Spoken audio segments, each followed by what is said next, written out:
el otro tema interesante que también menciono, bueno, entonces están las nuevas formas de la guerra, son guerras donde la crueldad, la profanación, y surge la noción de pedagogía de la crueldad, que es no es solamente, no es una pedagogía del terror. La pedagogía del terror es otra cosa, o sea, mostrar que existen poderes, que estos poderes son soberanos, que actúan en la impunidad más absoluta. Eso es una pedagogía del control territorial, de la soberanía. Pero la pedagogía de la crueldad es todavía otro concepto diferente, que tiene que ver con la exhibición de formas de crueldad en los medios, las formas repetitivas, por ejemplo, en que aparecen en los medios la crueldad en el cuerpo de las mujeres, de manera que, porque es funcional al capital, a las formas contemporáneas de la producción de acumulación, reducir los niveles de empatía, o sea, reducir la vibración que tenemos con relación al sufrimiento, a la posibilidad del sufrimiento inclusive de uno mismo, y sobre todo a la empatía con el sufrimiento de los otros, ¿no?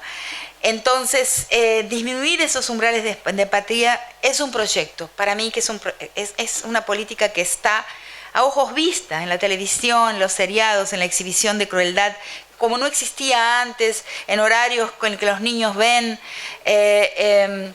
la televisión, las películas, o sea, formas de crueldad que no existían, que no eran mostradas hasta hace muy poco tiempo atrás. Entonces yo estaba desarrollando esta comprensión, este modelo de comprensión en un texto que se llama Patriarcado del borde al centro.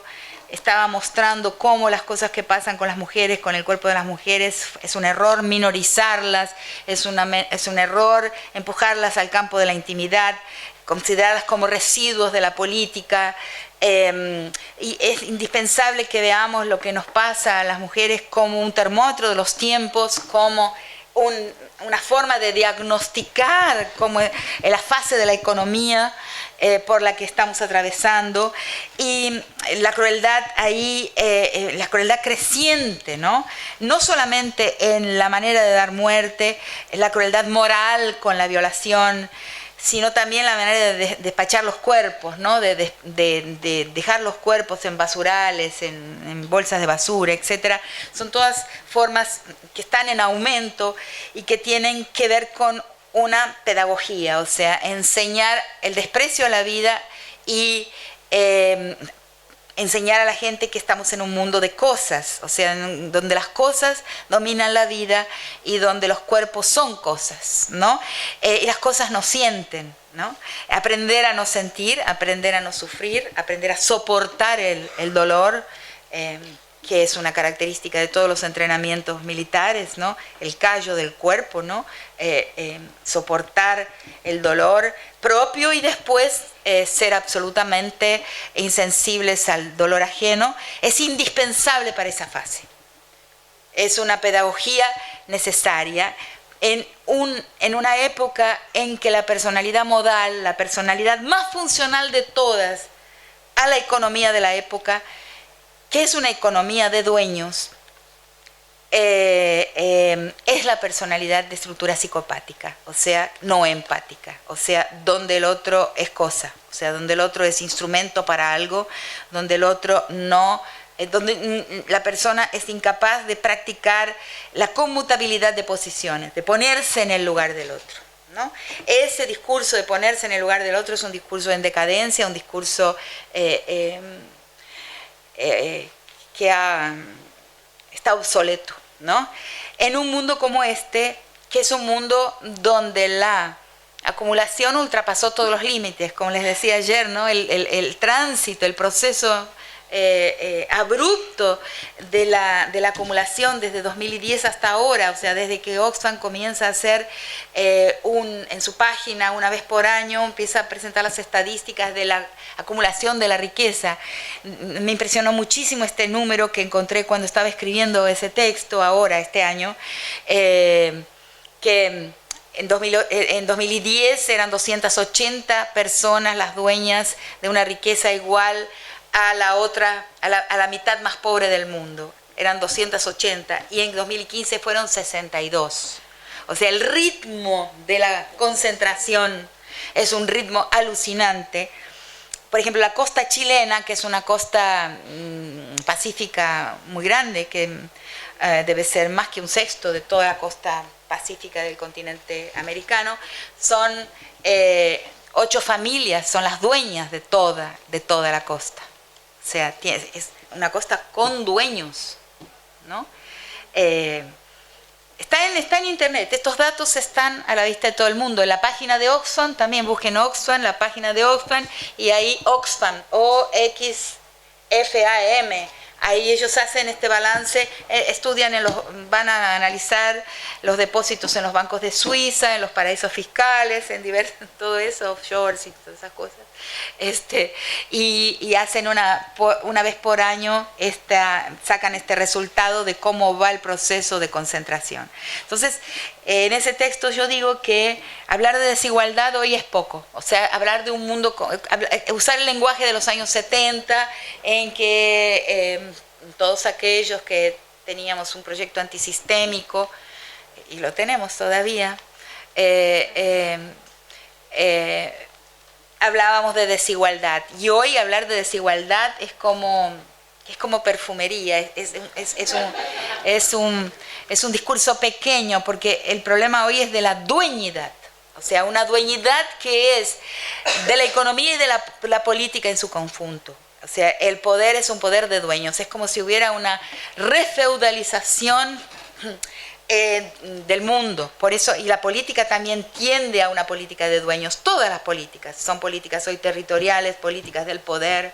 Eso sería otro análisis complicado. He escrito sobre eso en algunos de los capítulos del libro La Nación y sus otros, ¿no? Sobre las nuevas formas de territorialidad y cómo hoy las instituciones son territorios, ¿no? E inclusive las políticas que consideramos críticas, de que los gobiernos buenos que hemos tenido también tienen una visión territorial de la política, una visión que la política es atesorar poder, ¿no? En fin.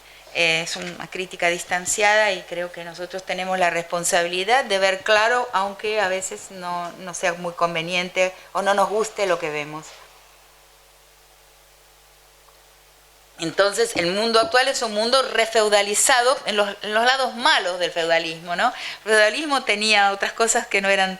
O sea, tenemos un prejuicio, ¿no? Antifeudal y un prejuicio positivo con relación a la modernidad, ¿no? Al evento de la modernidad. Ambos son prejuicios, pero tenemos una refeudalización que otros autores también han hablado de eso en este sentido, en el sentido de que hay un señorío, es un mundo de señores, es un mundo de lores. ¿Qué quiere decir? Que es un mundo donde por el grado de la concentración hay dueños de la vida y de la muerte. Vida y de la muerte humana, vida y de la muerte de la naturaleza, del medio ambiente, vida y de la muerte del planeta. Y que estos dueños de la vida y de la muerte están asesorados por extraordinarios intelectuales. No tengan la menor duda. Los think tanks del norte que se llaman, o sea, el pensamiento corporativo, ¿no? Las corporaciones y el Estado del norte, ¿no? Tiene a su servicio un parque académico impresionante que nunca fue contingencializado. No sé si esa palabra existe en español, contingenciar. O sea, cuando viene una crisis económica se contingencia la salud, se contingencia la educación, se contingencia... Eso es en portugués. Quiere decir que hay algunas inversiones estatales que... en donde el Estado disminuye su inversión, es lo que está pasando en el Brasil en este momento, seguramente en Argentina también, o sea, la disminución de la inversión estatal en algunos campos que son considerados, que no son parte del interés del Estado, o sea, supuestamente, ¿no? Que no son prioritarios, que pierden su prioridad. obviamente son absolutamente prioritarios, que son cuestión de Estado, ¿no? Y los Estados Unidos, porque es una cosa que circula mucho, ha circulado mucho en nuestros países, de que en los Estados Unidos las universidades son privadas, la gente paga las universidades, que tenemos que pagar las universidades. En Chile, en Estados Unidos, hay un equívoco ahí. Porque lo que es pago en las universidades es el tuition, o sea, la enseñanza. O sea, otras son estatales, donde también se paga, pero menos, otras son carísimas y las familias ahorran desde el día que nace el bebé, colocan una libreta de ahorro donde van poniendo un ahorro con el que pagarán las grandes universidades más caras. Sí, el aprendizaje es comprado, pero la investigación no. La investigación se alimenta de inversiones estatales importantísimas que nunca fueron descuidadas. Son dos parques que nunca fueron descuidados. El parque bélico, que tiene siempre inversiones crecientes, y el parque académico científico, en el sentido de los laboratorios, los lugares donde se realiza la investigación, donde se forman los investigadores, las grandes inteligencias, y se hacen los grandes experimentos. Ahí la inversión es estatal y corporativa. Ahí no se compra, no es la gente que va a comprar un lugar para hacer investigación. Ahí no. Entonces hay un gran equívoco cuando se habla de que las universidades en el norte son privadas. Una cosa es la enseñanza, otra cosa es la investigación. Es muy importante hacer esa diferencia. Y ahí es un gran vivero de grandes inteligencias que tienen a su disposición toda la información y todas las herramientas, todos los recursos carísimos, los computadores, todos los elementos indispensables, inclusive vidas humanas indispensables para la investigación, y que una gran mayoría de esos investigadores, yo diría, están al servicio de su nación. Porque hay un paso, ¿no? La lealtad al proyecto nacional, que es un proyecto imperial, ¿no? Para muchísimas personas. Es una lealtad natural, además que está inculcada, ¿no? En el juramento, desde el primer momento en que toda persona en los Estados Unidos entra en la escuela, todos los días de la vida, jura lealtad a la nación, a su bandera. Todos los días existe ese juramento en toda escuela norteamericana, ¿no? Entonces, esos preparados investigadores en todos los campos, psicología social, formas de biología, todos los campos están al servicio de un proyecto imperial. Los juristas, yo creo, no lo puedo comprobar porque, como voy a repetir de nuevo, el poder no puede ser observado. O sea, el golpe que acaba de suceder en el Brasil, ¿dónde fue diseñado sino por un equipo de juristas de altísimo nivel que vieron dónde estaban las fragilidades del sistema democrático? ¿Dónde estaban las fragilidades? Eso no fue cocinado, no fue arquitectado en el Brasil. El Congreso Nacional, no es que en el Brasil no tenga la inteligencia, pero en el Congreso no está esa inteligencia. O sea, eso vino de Harvard, vino de los grandes usinas de intelecto que tienen allá y que nunca han descuidado y que saben usar su intelectualal para agendar nuestra historia con 10 años de anticipación, para pensar, programar y producir la historia que tendremos de aquí para frente en los próximos 10 años. ¿Cómo nosotros nos preparamos, ¿no? También para defender nuestra historia, ¿no? Para defender nuestra soberanía? Aprendiendo de ellos, o sea, utilizando sus teorías, o sea, haciendo una importación de lo que escriben en sus libros, o pensando y conversando entre nosotros sobre los dilemas de nuestra nación y escuchando sobre todo a los que tienen un saber, aunque ese saber pueda contradecir intereses, a veces inclusive de los mejores gobiernos que hemos tenido y que se instalaron en el Estado por un periodo, pero que no tienen la misma práctica de consultar y de escuchar, ¿no? Voces disidentes, inclusive, voces que muestran los problemas. El espejo de la reina mala, el buen intelectual es un espejo de la reina mala que le ofrece a la sociedad y a los políticos, ¿no? Una imagen de dónde está su fragilidad, dónde están sus fragilidades. Entonces, en este texto yo concluyo, miren esto, quizás los que sean de mi generación van a conocer esta película. Estaba buscando dónde yo podía probar que realmente hubo un proceso de disminución de la empatía y que realmente eso obedeció a una agenda. O sea, necesitamos una gente que pueda matar y que pueda ser matada y para la cual la vida valga muy poco, donde la crueldad no signifique mucho, que esté acostumbrada, una gente que esté acostumbrada a un paisaje donde la crueldad es parte natural, ¿no?, del ambiente. Y entonces me sucedió, como estas cosas que me suceden a mí, que estaba pasando por la sala de la televisión en mi casa y estaban pasando una película que vi hace muchísimo tiempo, que es La Naranja Mecánica.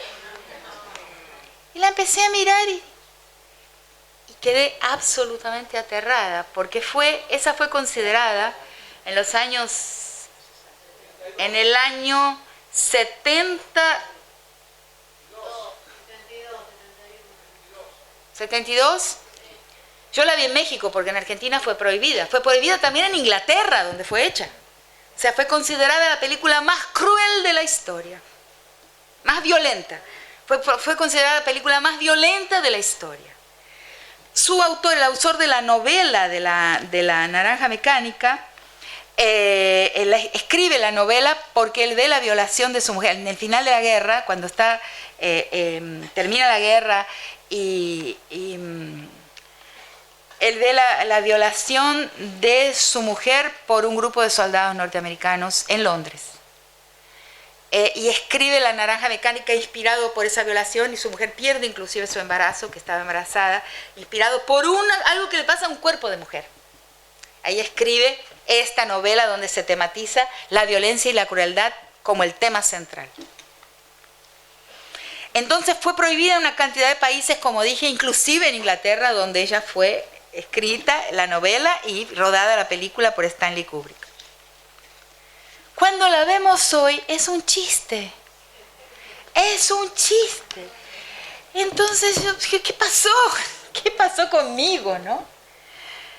Y ahí encuentro en internet que hace un tiempo ya Malcolm McDowell, que es el autor, recibe un premio en un festival de cine en España, ya viejo, ya grande, muchos años después de La Naranja Mecánica, recibe un premio, ¿no?, por su historia como actor, por su historia en el cine, y hace una entrevista. Y en la entrevista él dice que la humanidad tiene que, con otras palabras, pero que tenemos que darnos cuenta, ¿no?, el cambio de sensibilidad ética, o sea, el cambio que ha ocurrido en la recepción de esta película considerada ser la más violenta hecha nunca, y hoy nos reímos cuando vemos muchas de sus escenas, no nos dicen nada, no nos mueven un pelo. ¿Qué ha pasado en el medio? Ha pasado esta agenda, ¿no?, reductora de la empatía, reductora de la sensibilidad y acostumbradora a un mundo en el que se mata y se muere por las cosas, ¿no?, en un mundo de cosas y de personas cosas.